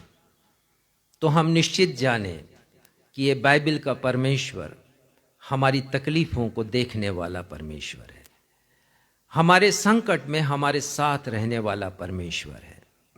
वो हमें त्यागता नहीं है, छोड़ता नहीं है, हमारी प्रार्थनाओं को, विनतियों को सुनने वाला परमेश्वर है। जैसे याकूब की गवाही है कि उसने संकट में मेरी प्रार्थना को सुना है। परमेश्वर पिता इस वर्ष जीवन यात्रा में यदि कुछ कठिनाई आती है और हम प्रार्थना करेंगे तो परमेश्वर अवश्य उसे सुनेंगे। परमेश्वर पिता ने याकूब को संभाला है और वे आपको भी आपकी जीवन यात्रा में संभाल लेंगे। दूसरा मॉन्यूमेंट हम देखते हैं, दूसरा यादगारी का पत्थर, और उसकी मिसाल हमको मिलती है यहोशू अध्याय 3 और 4 में। यहोशू अध्याय 3 और 4 में यहाँ पर हम यादगारी के दूसरे पत्थरों के विषय में पढ़ते हैं। मैं सारांश आपको बताना चाहूँगा कि इजरायली लोग अपनी यात्रा के अंतिम पड़ाव पर हैं। कनान देश में उन्होंने प्रवेश किया है, लेकिन जब वे प्रतिज्ञात देश कनान पहुंचे हैं तो उनके मार्ग में यरदन नदी आ गई है और उससे पार करना, यरदन नदी को पार करना मुश्किल उन्हें जान पड़ रहा है। वो इसलिए क्योंकि यरदन नदी उन दिनों पाटो पाट बह रही थी और हो सकता है कि उसे पार करने में पूरे जो लाखों लोग हैं, इजरायलियों की बड़ी भीड़ है वहाँ पर और प्रजा है परमेश्वर की, उनके लिए कठिनाई हो सकती है। तो यहोशू ने परमेश्वर से प्रार्थना की है और परमेश्वर ने जो कहा है यहोशू वैसा आज्ञा पालन करते हैं। देखिए परमेश्वर ने क्या कहा है। यहोशू 3 अध्याय 17वां पद, यहोशू 3 उसका 17वां पद। और याजक यहोवा की वाचा का संदूक उठाए हुए यरदन के बीचों बीच पहुंचकर स्थल पर स्थिर खड़े रहे और सब इस्राएली स्थल स्थल पार उतरते रहे। अंत में उस सारी जाति के लोग यरदन पार हो गए। पढ़ा गया कि जो याजक थे जिनके कांधों के ऊपर परमेश्वर के वाचा का संदूक रखा हुआ था, यहोशू ने आज्ञा दी है कि वो अपना पांव यरदन नदी के जल पर रखें। और जैसे ही याजकों ने अपना पांव यरदन नदी के जल पर रखा है, आगे लिखा है कि यरदन की जल राशि उनके बहुत पहले बहना बंद कर रुक गई और इजरायली यरदन नदी को बिना किसी रुकावट के पार कर सके। ये बड़ा आश्चर्य कर्म परमेश्वर ने किया है। वाचा का संदूक जो याजकों के कांधे पर रखा गया, उसके द्वारा परमेश्वर ने आश्चर्य कर्म को किया है। ठीक उसी तरह जिस प्रकार परमेश्वर पिता ने राह बनाई है लाल सागर में, परमेश्वर पिता ने यरदन नदी को भी 2 भाग किया है। लिखा है कि जब यरदन नदी ने बहना बंद किया, उसकी जल राशि एक जगह एकत्रित हो गई, तो जो सूखी भूमि थी वहां से सारे इजरायली उस पार पहुंच गए। तो परमेश्वर के इस आश्चर्य कर्म को यादगार बनाने के लिए जो आज्ञा दी है यहोशू ने, उसे पढ़ेंगे। परमेश्वर ने एक आज्ञा दी है यहोशू के द्वारा। 4 अध्याय पद 1, 2 और 3 को पढ़िए। यहोशू उसका 4 अध्याय पद 1, 2 और 3। जब उस सारी जाति के लोग यरदन के पार उतर चुके, तब यहोवा ने यहोशू से कहा, प्रजा में से 12 पुरुष अर्थात गोत्र पीछे एक एक पुरुष को चुनकर यह आज्ञा दे, तुम यरदन के बीच में जहां याजकों के पांव धरे थे वहां से 12 पत्थर उठाकर अपने साथ पार ले चलो और जहां आज की रात पड़ाव होगा वहीं उनको रख देना। 12 पत्थर यरदन नदी से लिए गए यादगारी के तौर पर, चिन्हानी के तौर पर, मेमोरियल रख बनाने के लिए। और वो कहता जहां पर पहला पड़ाव होगा, परमेश्वर पिता ने कहा है यहोशू से, और पहला पड़ाव आया है गिलगाल में। आप पढ़िएगा यहोशू 4 अध्याय का 20वां पद।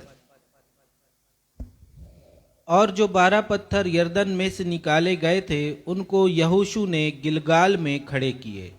इन पत्थरों को यादगारी के तौर पर उसने गिलगाल नामक एक स्थान में खड़ा किया।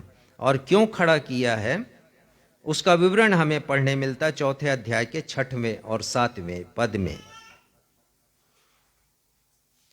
इसी अध्याय के 6वें और 7वें पद को पढ़िए।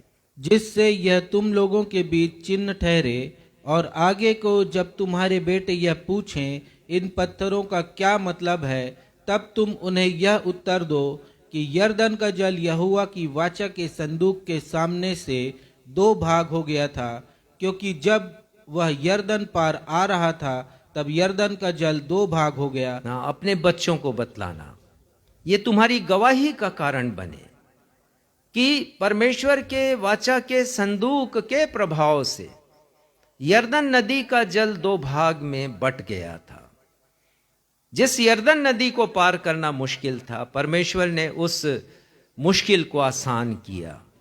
ये गवाही थी उनके बच्चों के लिए, क्योंकि एक स्थान पर यदि 12 पत्थर रखे गए हैं स्मारक के रूप में, तो जरूर कौतूहल होता नई पीढ़ी के बच्चों को, तो उन्हें बताया जाए परमेश्वर के आश्चर्य कर्म के बारे में। तो पहला पत्थर हमने देखा बेतेल, और उसके बाद फिर हम इन 12 पत्थरों के बारे में पढ़ते हैं और इनसे हमें बड़ी शिक्षा मिलती है। और शिक्षा ये मिलती है कि जो आश्चर्य कर्म परमेश्वर ने हमारे साथ किए हैं उन्हें हम पास आन करें, उन्हें हम अगली पीढ़ी के बच्चों को बतलाएं कि जो आश्चर्य कर्म परमेश्वर ने हमारे साथ किए हैं वो भी जाने और परमेश्वर को जान सके, सच्चे और जीवित परमेश्वर को वो जान सकें। तीसरा, यादगारी के पत्थर के बारे में हम पढ़ते हैं पहला शामुएल 7वें अध्याय में, और इसे आज पुराने नियम के पाठ से पढ़ा गया है। यादगारी का तीसरा पत्थर पहला शामुएल 7वें अध्याय के पहले पद से लेकर 13वें पद में हमें इसका विवरण पढ़ने के लिए मिलता है। पढ़िएगा 12वां पद, पहला शामुएल 7वां अध्याय 12वां पद। तब शमूएल ने एक पत्थर लेकर मिस्पा और शेन के बीच में खड़ा किया और यह कहकर उसका नाम एबेनेजर रखा, यहाँ तक यहोवा ने हमारी सहायता की है। और यहीं से मैंने आज का विषय भी चुना है। परमेश्वर पिता ने हमारी सहायता की है। परमेश्वर पिता की प्रतिज्ञाएं हमारे साथ हैं जो उन्होंने याकूब से किया है। परमेश्वर पिता ने जो आश्चर्य कर्म किया वो हमारे साथ है। और यहां हम पढ़ रहे हैं कि एक पत्थर रखा है शामुएल ने और उसका नाम रखा एबेनेजर। यहां तक यहोवा ने हमारी सहायता की है। 31 दिसंबर वर्ष 2023 तक परमेश्वर ने हमारी सहायता की है। और आज के बाद इस वर्ष और यदि प्रभु की इच्छा हो तो आने वाले वर्षों में भी प्रभु परमेश्वर मेरी और आपकी सहायता करेंगे। एबेनेजर, यहां तक यहोवा ने हमारी सहायता की है। हमारी कमी में, हमारी घटी में, हमारी चिंताओं में, हमारी समस्याओं में, जीवन के तूफानों में, झंझावातों में आगे भी वे मेरी और आपकी सहायता करते रहेंगे। हम सब कहें आमीन आमीन। आखिर क्यों शामुएल नबी को वहां पर मिस्पा और शेन के मध्य एक पत्थर स्मरणार्थ खड़ा करना पड़ा? चिन्ह के रूप में क्यों उस पत्थर को खड़ा करना पड़ा और उसे एबेनेजर नाम देना पड़ा? पढ़िएगा पद 10, थोड़ा विस्तार से हम देखेंगे इस वाले भाग को। पद 10 को पढ़िएगा। और जिस समय शमूएल होमबलि को चढ़ा रहा था, उस समय पलिश्ती इस्राएलियों के संग युद्ध करने के लिए निकट आ गए। तब उसी दिन यहोवा ने पलिश्तियों के ऊपर, जिस समय होम बलि वो चढ़ा रहा था शामुएल, अर्थात वो आराधना का समय था, परमेश्वर से भक्ति का समय था वो। और ऐसे ही समय में पलिश्ती आ गए हैं युद्ध करने के लिए। आत्मिक शिक्षा हमारे लिए जिसे आप ध्यान दीजिएगा। हो सकता है वर्ष 2024 में जब भी आप सोचें कि परमेश्वर की समीपी में जाएं, परमेश्वर की नजदीकी में जाएं, एक भक्तिपूर्ण जीवन बिताएं, मसीही का जीवन बिताएं, तब आप निश्चित जानिए कि शैतान के आक्रमण होंगे। ये पलिश्ती शैतान का प्रतीक हैं। शैतान हमारा पीछा कभी नहीं छोड़ता है। हमें नहीं सोचना चाहिए कि यदि परमेश्वर हमारे साथ हैं तो शैतान कभी नहीं आएगा हमारे जीवन में। जब कैन ने हाबिल की हत्या की तो परमेश्वर ने कैन से यही कहा था उत्पत्ति 4:7 में कि पाप द्वार पर छिपा रहता है। और संत पतरस लिखते हैं कि शैतान दहाड़ने वाले सिंह के समान, जो तुम्हारा बैरी है शैतान, वो सिंह के फाड़ने वाले सिंह के समान इस ताक में रहता है कि कब किसको फाड़ जाए। तो हम सतर्क रहें। जब भी हमारी घनिष्ठता परमेश्वर से बढ़ेगी, शैतान का आक्रमण होगा। लेकिन ना भूलें कि एबेनेजर खड़ा किया है इसीलिए शामुएल ने कि परमेश्वर ने मेरी सहायता की है। और हमने पढ़ लिया कि परमेश्वर मेरा सहायक है। भजन संहिता 118 में मैं नहीं डरूंगा और हमें डरने की आवश्यकता नहीं है। और परमेश्वर कठिन परिस्थितियों में हमारी सहायता करते हैं। ठीक ऐसे ही जैसे यहां पर उन्होंने सहायता की है इस्राएलियों की। लिखा है 10वें पद में, पहला शामुएल 7 10वें पद में, कि जब शमूएल होम बलि को चढ़ा रहा था, पढ़िए, उस समय तब उसी दिन यहोवा ने पलिश्तियों के ऊपर बादल को बड़े कड़क के साथ गरजाकर उन्हें घबरा दिया और वे इस्राएलियों से हार गए। तो निश्चित जानिए कि विजय आपकी होगी। यहां पर इस्राएलियों को विजय मिली है। अद्भुत तरीके से परमेश्वर ने काम किया है। प्रकृति के द्वारा परमेश्वर पिता ने ऐसी परिस्थितियां उत्पन्न की कि पलिश्ती वहां से भाग गए हैं। पलिश्तियों ने एक ही नहीं अनेक आक्रमण किए।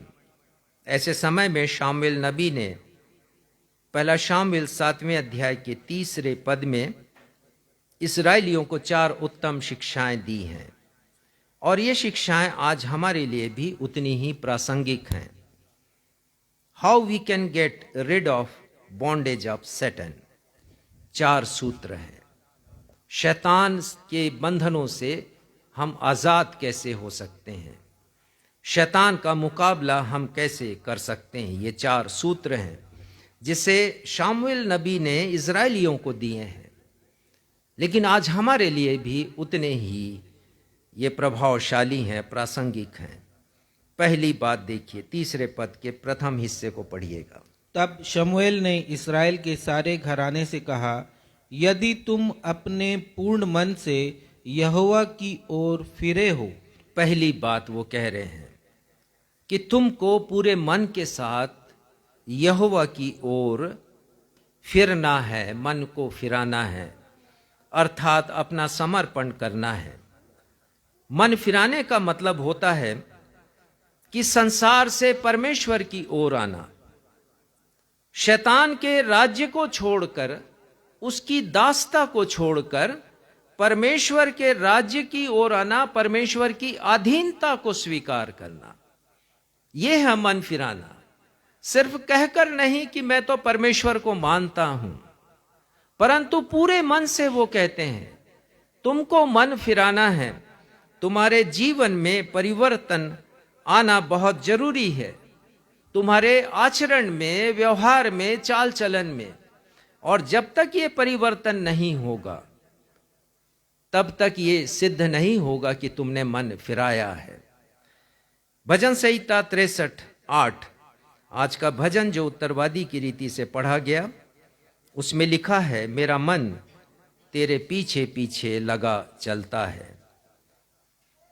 मेरा मन तेरे पीछे पीछे लगा चलता है। ये कितनी अच्छी बात भजनकार ने लिखी है। और हमारा मन परमेश्वर के पीछे पीछे लगा होना चाहिए। जब मैं 10वीं पढ़ता था, राजनांदगांव में था, एक यूथ कैंप में मैंने अपना हृदय दिया प्रभु यीशु मसीह को, और मैंने गीत गाया था, यीशु के पीछे मैं चलने लगा, यीशु के पीछे मैं चलने लगा, ना लौटूंगा ना लौटूंगा। और ये मेरा समर्पण था परमेश्वर के प्रति। हम भी इस गीत को गाते हैं, किस मन से गाते हैं? क्या हमने अपना पूर्ण समर्पण किया है? इस नए वर्ष में देखने की आवश्यकता है कि मैं पूरे मन से यहोवा के पीछे पीछे चल रहा हूं या नहीं चल रहा हूं। पद 4 को पढ़िएगा।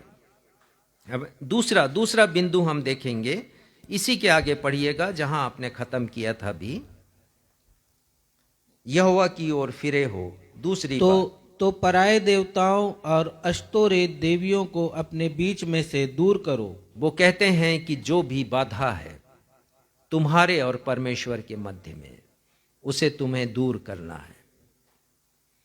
कोई भी बाधा, तुम्हारा कोई भी शौक हो सकता है, तुम्हारे जीवन की कुछ हॉबीज हो सकती हैं, जो तुम्हारे और परमेश्वर के मध्य में बाधा। इनके मध्य में बाधा थी मूर्ति पूजा।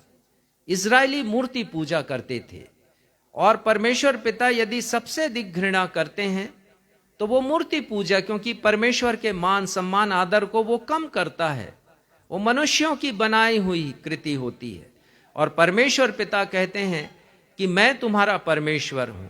10 आज्ञाओं में से 3 आज्ञाएं परमेश्वर के लिए ही समर्पित हैं। मुझे छोड़ किसी और को ईश्वर करके नहीं मानना। और ये बड़ी बाधा थी इजरायलियों और परमेश्वर के मध्य में। और इसके पहले लिखा है कि किर्यतारीम में रहते रहते संदूक को दूसरे पद में, पहला शामुएल 7वां अध्याय दूसरे पद में, किर्यत्यारीम में संदूक को रखे हुए बहुत दिन हुए, अर्थात 20 वर्ष बीत गए, और इसराइल का सारा घराना विलाप करता हुआ यहोवा के पीछे चलने लगा। फॉलो किया उन्होंने परमेश्वर को, 20 वर्ष विलाप किया है उन्होंने, बीती जिंदगी के लिए उन्होंने विलाप किया है, और अपने जीवन को उन्होंने एक नया बनाया है। उस वस्तु को जो परमेश्वर और उनके मध्य में थी उसे उन्होंने दूर किया है।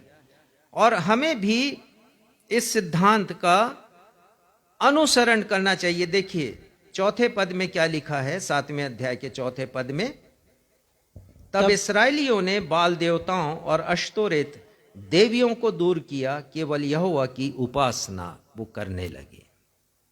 और हमें भी इस नए वर्ष में यही करना है। हमें दूषितता जीवन बिताना नहीं है। हम संसार के साथ और परमेश्वर के साथ नहीं चल सकते। या तो हमें संसार के साथ चलना है या परमेश्वर के साथ चलना है। यदि हम संसार के साथ चलेंगे तो परमेश्वर के साथ नहीं चल सकते, और यदि हम परमेश्वर के साथ चलेंगे तो संसार के साथ नहीं चल पाएंगे। तीसरी बात हम यहां पर देखते हैं, आगे पढ़िएगा, तीसरे पद के तीसरे हिस्से को पढ़िएगा। और यहोवा की ओर अपना मन लगाकर, हाँ, यहोवा की ओर अपना मन लगाओ। मन लगाने का मतलब है परमेश्वर से ऐसा संबंध बनाना, अंतरंग संबंध बनाना, जिसे इंटीमेसी कहते हैं, आत्मिक संबंध बनाना परमेश्वर के साथ। हम परमेश्वर के साथ और हमारी घनिष्ठता होनी चाहिए, एक घनिष्ठ संबंध हमारा परमेश्वर के साथ होना चाहिए। ये नहीं कि संडे को हमें चर्च जाना है, चर्च जा करके हमने केवल संबंध बना लिया और फिर परमेश्वर को भूल गए। ऐसा जीवन हमें नहीं जीना है। प्रतिदिन का जीवन, इस नए वर्ष में घनिष्ठ संबंध, प्रार्थना का जीवन, वचन पढ़ने का जीवन और परमेश्वर पर विश्वास रखने का जीवन, और जो कुछ हमने वचन में पढ़ा है उसके अनुसार उसके पालन करने का जीवन हमारा होना चाहिए। दाऊद कहते हैं भजन संहिता 27:4 में, एक वर मैंने यहोवा से मांगा है।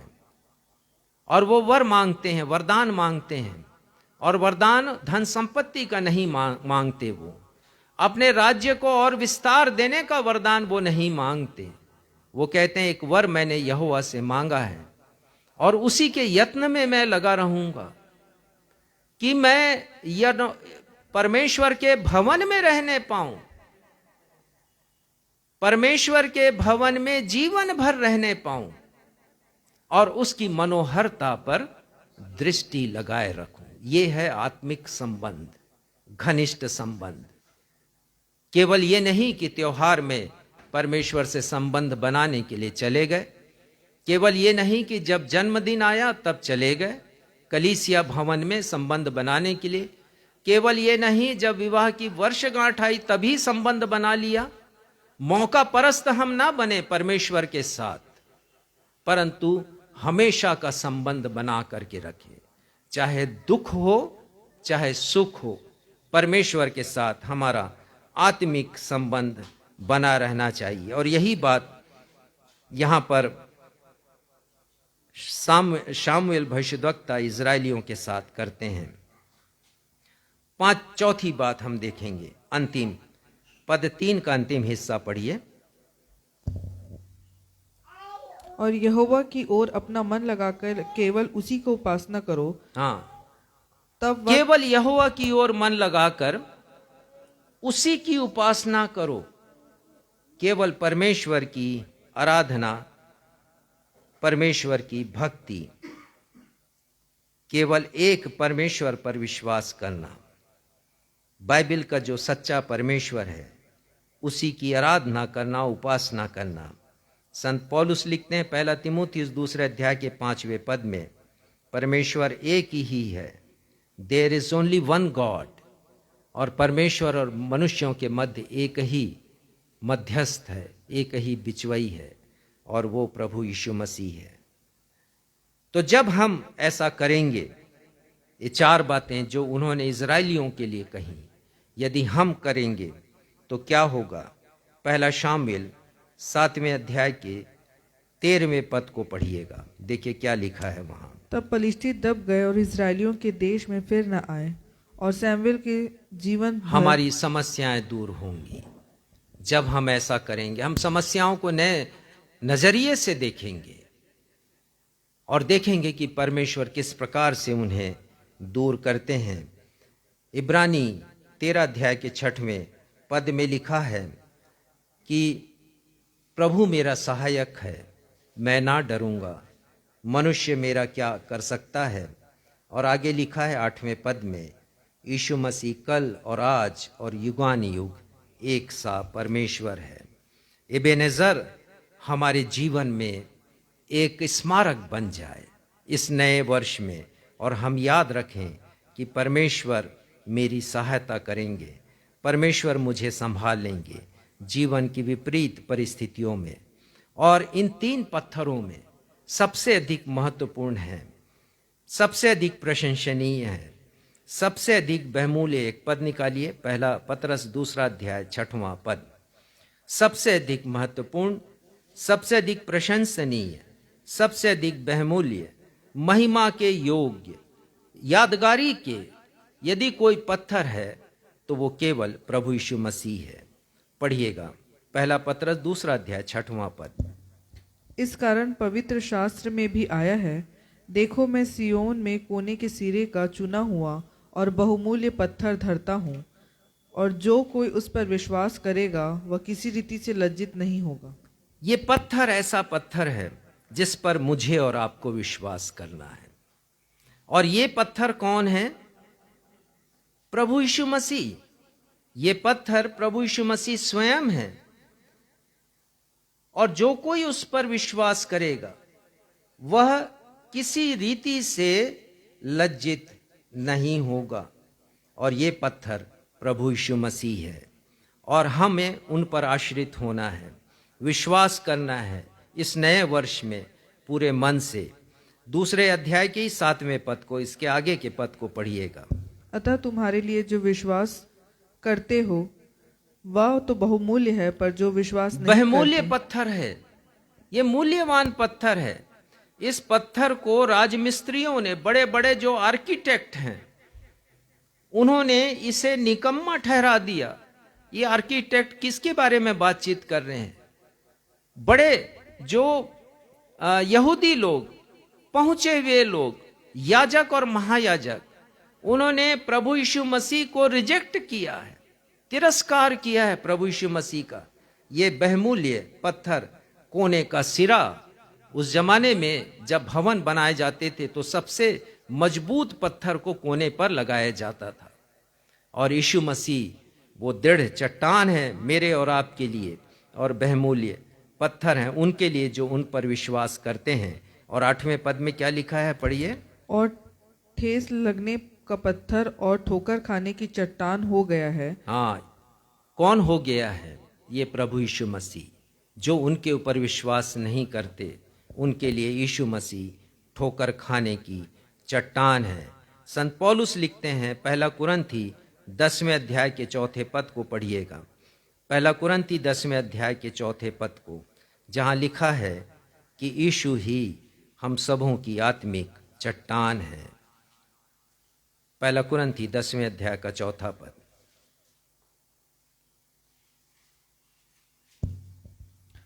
और सब ने एक ही आत्मिक जल पिया, क्योंकि वे उस आत्मिक चट्टान से पीते थे जो उनके साथ साथ चलती थी, और वह चट्टान मसीह था। हाँ, संत पौलुस लिख रहे इजरायलियों के बारे में 40 वर्षों की यात्रा में, और वो लिख रहे हैं कि एक ही चट्टान से उन्होंने जल पिया है, और वो चट्टान प्रभु यीशु मसीह है।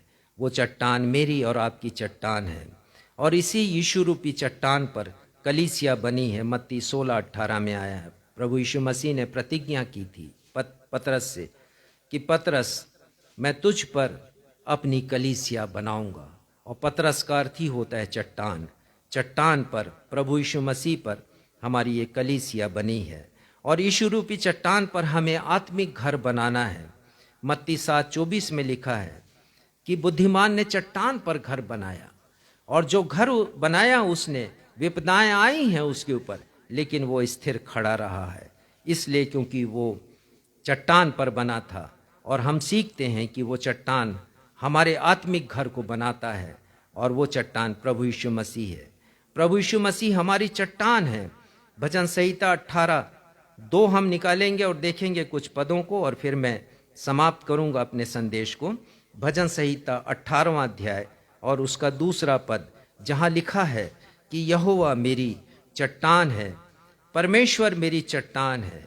और प्रभु यीशु मसीह के लिए हम कह सकते हैं कि प्रभु यीशु मसीह मेरी चट्टान है, प्रभु यीशु मसीह ही मेरी चट्टान है। और 31वें पद में लिखा है कि यहोवा को छोड़ और कोई चट्टान नहीं। हमारे मसीही जीवन में हमारा पूर्ण समर्पण परमेश्वर के प्रति होना चाहिए, प्रभु यीशु मसीह के प्रति होना चाहिए और उनके सिवाय हमारी कोई चट्टान नहीं है। 46 पद में लिखा, भजन संहिता 18:46 में, कि परमेश्वर हमारी धन्य चट्टान है। और हम कह सकते हैं कि प्रभु यीशु मसीह हमारे लिए धन्य चट्टान है। तो प्रिय भाइयों और बहनों, इस नए वर्ष में हम इन यादगारी के प्रतीकों को स्मरण करें, बेतेल को स्मरण करें कि हमारा हृदय परमेश्वर का भवन है, हाउस ऑफ गॉड है हमारा हृदय, और परमेश्वर को हम पवित्र आत्मा का निवास इस भवन में होने दें कि परमेश्वर पिता हमारे जीवन में रहें वर्ष 2024 में। और फिर हम स्मरण करें 12 पत्थर गिलगाल के कि परमेश्वर पिता आश्चर्य कर्म को करने वाले परमेश्वर हैं, बाधाओं को दूर कर हमें पार लगाने वाले परमेश्वर हैं। और फिर हम स्मरण करें एबेनेजेर को कि परमेश्वर पिता हमारी सहायता करते हैं, अभी तक की है और आगे भी परमेश्वर पिता हमारी सहायता करेंगे। प्रभु यीशु मसीह हमारे लिए युगों की चट्टान है, युगों की चट्टान। एक गीत हम गाते हैं, यीशु युगों की चट्टान, तू है उत्तम रक्षा स्थान। अंग्रेजी में इस गीत के शब्द हैं rock of ages cleft for me, और इसके लेखक हैं अगस्टिन टॉपलेडी। सन 1763 में उन्होंने इस गीत को लिखा, और ऐसे ही नहीं लिखा, उन्होंने अनुभव किया। और हुआ ये था कि ये यात्रा कर रहे थे समुद्र के किनारे, और उसी समय एक बहुत बड़ा साइक्लोन आया, तेज हवा चलने लगी, और इन्हें समझ में नहीं आया कि ये करें क्या। ये पास्टर थे और वहां पर उन्होंने शरण ली है। एक पद निकालिएगा जो उन्हें स्मरण आया, यशायाह 26 से 4 पद।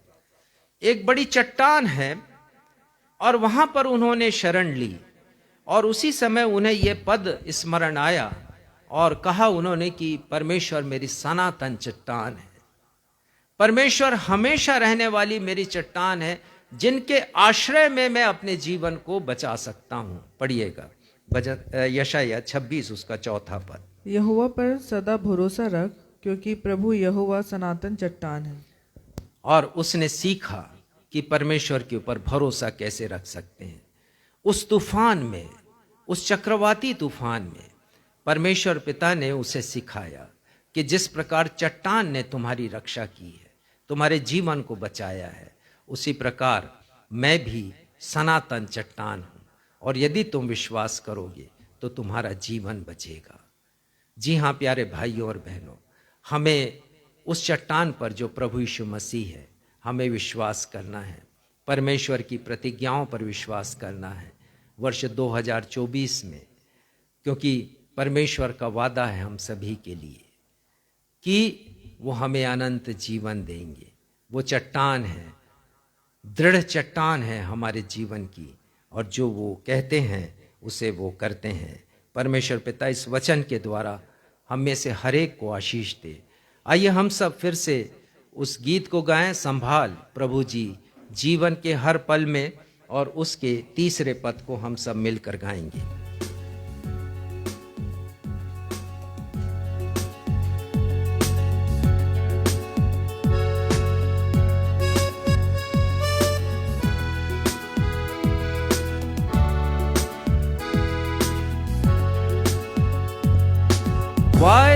ये तूने किया, छोड़ेगा ना तू मुझे, वायदा ये तूने किया, छोड़ेगा ना तू मुझे। खुदा है रूप मेरा हथेली में अपने, खुदा है रूप मेरा हथेली में अपने। संभाल प्रभु जी जीवन के हर पल में। इसको हम ऐसे गाएंगे, जीवन की जगह हम लेंगे नए वर्ष के हर पल में। संभाल प्रभु जी नए वर्ष के हर पल में। फिर से, संभाल प्रभु जी नए वर्ष के हर पल में। अभी तक हमको संभाला तूने, आगे भी अगुवाई कर। अभी तक हमको संभाला तूने, आगे भी अगुवाई कर। संभाल यीशु जी नए वर्ष के हर पल में, नए वर्ष के हर पल में, नए वर्ष के हर पल में। प्रार्थना करें। अब मैं आप सबों को नए वर्ष के प्रथम दिन में, इस नए वर्ष के अंतिम दिन तक परमेश्वर पिता के सुरक्षामयी हाथों में अनुग्रह के वचन के साथ सौंप देता हूं। ये वचन आपके आत्मिक जीवन की उन्नति कर परमेश्वर पिता के चुने हुए लोगों के साथ उत्तराधिकार पाने में आपको सहभागी बना सकता है। उसी अद्वैत परमेश्वर पिता का प्रेम, उद्धारकर्ता प्रभु यीशु मसीह का अनुग्रह और शांतिदायक पवित्र आत्मा की सहभागिता आप सभी प्रियजनों के साथ युगान युग होती रहे। हम सब कहें आमीन। जय मसीह की। हम नारा लगाएंगे, नया साल। आप कहिएगा मुबारक हो। नया साल मुबारक हो, नया साल मुबारक हो, नया साल मुबारक हो। आप सभी को नया वर्ष 2024 बहुत बहुत मुबारक हो। परमेश्वर पिता की आशीष आप सभी को मिलती रहे। आमीन।